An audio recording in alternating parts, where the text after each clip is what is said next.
بسم اللہ الرحمن الرحیم. ڈیئر ویورز، السلام علیکم. Please subscribe the channel and press the bell icon.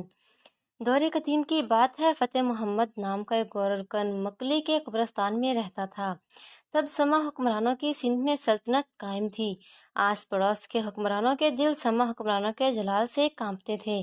قبرستان میں بڑے بڑے مقابر تعمیر ہوتے اور فتح محمد، جسے سب برفی کہتے تھے، اس میں مزدوری کیا کرتا. مگر عام طور پر تو وہ غریب غربا کی ہی قبریں تعمیر کیا کرتا. برفی کا مکان قبرستان میں ہی تھا. اس کی جھونپڑی میں اس کی بیوی اور 2 درجن بچے بھی رہتے تھے. برفی اپنی حالت سے تنگ تھا. اسے اپنے وجود سے کارفور کی مہک آتی. اکثر اسے ایسا لگتا کہ وہ بھی ایک لاش ہے. اس کے گھر کے پاس کوئی قریب گھر نہ تھا. آس پاس قبریں ہی قبریں تھیں. تھوڑی دور بڑے شاندار مقبرے تھے. اس کے گھر سے تھوڑے فاصلے پر ایک بہت پرانا کنواں تھا. وہ کنواں زمانوں قبل سوکھ چکا تھا. اس کا بروز فتح برفی اس کنویں کے پاس بیٹھا تھا کہ اسے اشرفیوں کی چھنکار سنائی دی. اس نے حیرت سے ادھر ادھر دیکھا، پھر اسے اپنے کانوں کا خلل سمجھ کر اس بات کو نظر انداز کر دیا. مگر چھنکار پھر سنائی دی. اس نے پھر سے حیرت سے ادھر ادھر دیکھا. آواز کنویں سے آ رہی تھی. اس نے اٹھ کر کنویں میں جھانکا تو اس کی حیرت کی انتہا نہ رہی. اندر ہوا میں معلق ایک دیگ تھی. اس دیگ کا ڈھکن کھلا تھا اور اندر چھنک چھنک کی آواز کے ساتھ اشرفیہ ہوا میں کسی کار فوارے کی طرح اچھل رہی تھی اور واپس اسی دیگ میں گر رہی تھی. برفی مبہوت ہو گیا اور گچ کھا کر کنویں کی دیوار پکڑ کر ساتھ زمین پر گر پڑا. تھوڑی دیر بعد ہوش آیا تو سامنے ایک مکروہ صورت کی خوفناک عورت بیٹھی تھی. ڈرو مت، میں اس خزانے کی رکھوالی ہوں. یہ خزانہ راجہ پورس کے زمانے سے کنویں میں پڑا ہے. تو چاہے تو تیرا ہو سکتا ہے. تم کون ہو؟ کیا تم انسان ہو؟ سچ کہوں تو میں چڑیل ہوں جو صدیوں سے اس خرابے میں رہتی ہوں. مگر تجھے خزانے سے مطلب ہونا چاہیے. مجھے یہ خزانہ کیسے مل سکتا ہے؟ بہت آسانی سے. صرف یہ خزانہ نہیں، سارے ملک کے خزانے بھی میں تجھے لا دوں گی. مجھے کیا کرنا ہوگا؟ تجھے بس میرے ساتھ ہم بستری کرنی ہوگی. کیا؟ برفی کی چیخ نکل گئی. میں اتنی بھی آوارہ نہیں. ارے اب تو بھی کون سا حسین جوان ہے، بوڑھا گنجا ہی تو ہے. اونٹ جیسی تیری صورت ہے، 2 درجن تیرے بچے ہیں. میرے علاوہ تجھے مل سکتا ہے کیا؟ اور سوچ تو صحیح کہ خزانہ بھی تو مل رہا ہے. اچھا چل شادی ہی کر لے. برفی سوچ میں پڑ گیا. پھر گویا ہوا، مگر میں انسان ہوں اور تم چڑیل. مطلب ارے تم فکر نہ کر، میں جب ڈھنگ کے کپڑے پہنتی ہوں تو تقریباً انسان ہی معلوم ہوتی ہوں. اور تو خزانے کے بارے میں سوچ، پھر یہ بھی سوچ کہ میں تجھے شہر کا حاکم بھی بنوا سکتی ہوں. برفی للچایا اور پھر بولا، دیکھ بی بی، میں تیار ہوں، مگر گاؤں والوں کو یہ نہیں بتا سکتا کہ تو چڑیل ہے. تو مجھے تیرا کون سا انسانوں والا نام رکھنا ہوگا؟ چل آج تجھ سے تیرا نام دینی ہے. تجھے منظور ہے؟ بعض روایتوں کے مطابق ستم ظریف برفی نے اس کا نام حسینہ رکھا تھا. ہاں ٹھیک ہے. چڑیل فوراً راضی ہو گئی. پھر برفی چڑیل کو لے کر قبرستان کی جامع مسجد میں لے گیا. وہاں مولوی صاحب سے نکاح پڑھانے کی درخواست کی اور اس نے ایک اشرفی ان کے ہاتھ پر بھی رکھ دی. یہ اشرفی اسے چڑیل نے دی تھی.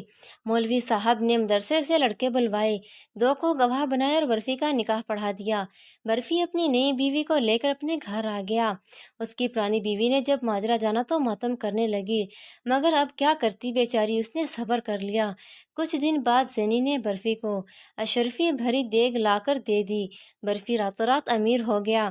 اسے اپنی چڑیل بیوی اپنی تمام تر بدصورتیوں کے باوجود بھی اس دولت کی وجہ سے قابل برداشت لگنے لگی تھی. برفی نے ٹھٹھا میں ایک محل تعمیر کروایا اور چڑیل کے ساتھ وہاں منتقل ہو گیا اور اپنی بڑی بیوی اور سارے بچوں کو بھول گیا. اب اہل شہر اس پر رشک کرتے اور حیرت کرتے. برفی کے اپنے بچے اگر کبھی اس سے ملنے آتے تو وہ ان کو دھکے دے کر اپنے محل سے نکلوا دیتا. چڑیل نے اسے اشرفیوں کی ایک اور دیگ لا دی تھی. برفی اب کنیزیں اور غلام خریدتا، رسکائیں بلاتا اور عیاشیاں کرتا. چڑیل کو کنیز یا رقص کرنے والوں سے رقابت محسوس ہوتی تھی، مگر وہ بھی برداشت کر لیتی. ایک روز برفی ایک عالیشان گھوڑے پر سوار ہو کر شہر میں نکلا. اس کے ساتھ غلام بھی تلوار بے نیام کر کے چلتے تھے. سامنے سے ایک اور رئیس کی سواری برآمد ہوئی. رئیس بگی میں سوار تھا. ہٹ بچوں کی صدا بلند ہوئی اور بازار میں لوگوں نے سڑک خالی کر دی اور مؤدب کھڑے ہو گئے. مگر برفی سواری کو خاطر میں نہ لائے اور اپنی ناک اونچی کر کے سواری کے برابر سے گزر گیا.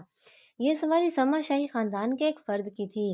شاہی انا کے لیے یہ گستاخی ناقابل برداشت تھی۔ حکم صادر ہوا کہ کل ہی شخص کو رئیس کے محل میں حاضر کیا جائے۔ برفی کو پیغام ملا، مگر برفی اس پیغام کو بھی خاطر میں نہ لایا۔ چند دن بعد برفی جب اپنے گھر سے باہر جا رہا تھا تو چڑیل پریشان صورت بنائی آئی اور گویا ہوئی، سرتاج آپ کو معلوم ہے کہ کیا ہوا ہے؟ نہیں، تم بتاؤ۔ سرتاج محل میں بغاوت ہو گئی ہے، امیر خان سما نے اپنے چچا یعنی سلطان کو ہلاک کر دیا ہے اور شہزادوں کو بھی گرفتار کر کے زندان میں ڈال دیا ہے۔ تو ہمیں کیا فرق پڑتا ہے حسینہ؟ امیر خان وہی ہے جس نے چند دن قبل آپ کو اپنے محل میں بلوایا تھا۔ برفی کے پیروں تلے سے زمین نکل گئی۔ ارے وہ بھول گئے ہوں گے، وہ تو چھوٹی سی بات تھی۔ اگلے روز کئی لوگ شہر میں گرفتار کر کے نئے سلطان کے سامنے پیش کیے گئے۔ یہ سب وہ تھے جو پچھلے سلطان کے وفادار تھے، مگر ان کے درمیان برفی بھی باجولاں کھڑا ہوا تھا۔ بادشاہ نے سب کو دیکھ کر جلاد کو اشارہ کیا، سب کو باہر لایا گیا اور باری باری گردنیں کاٹی جانے لگی۔ برفی کی ٹانگیں تھر تھر کانپ رہی تھی کہ اس کے سامنے اچانک اس کی بدہیت بیوی نمودار ہوئی۔ ارے زینی، میری حسینہ، تم تو مجھے بچا لو۔ سرتاج، میں چڑیل ہوں، میری قوت اتنی نہیں کہ سلطان سے ٹکرا سکوں، مگر کچھ تو کرو۔ آخر میں تمہارا شوہر ہوں، میں کیا کر سکتی ہوں؟ میں نے بے حساب مردوں کے ساتھ عیاشی کی، 70 شادیاں کی، لیکن ہر مرتبہ شمشان گھاٹ پر مردے جلانے والے اور گورکن ہی میری قسمت میں آئے۔ ہر مرتبہ میں نے بدبختوں کو لاکھوں اشرفیاں لا کر دی، مگر ان میں سے کوئی بھی مجھ سے شادی کرنے کے بعد بھی موت نہیں مرا، اور کوئی بھی 2 سال سے زیادہ زندہ نہیں رہا۔ دولت، طاقت، اقتدار، اختیار تم گورکنوں اور مرگٹ پر مردے جلانے والوں کو بھی ہضم نہیں ہوتا، اور میں ہر مرتبہ بیوہ ہو جاتی ہوں۔ اتنے میں جلاد برفی تک پہنچا اور چڑیل غائب ہو گئی۔ برفی کی لاش کو مکلی کے ہی قبرستان میں اسی پرانے کنویں میں پھینک دی گئی اور چڑیل اپنے خزانے کے ساتھ دوبارہ کنویں پر کسی اور گورکن کا انتظار کرنے لگی۔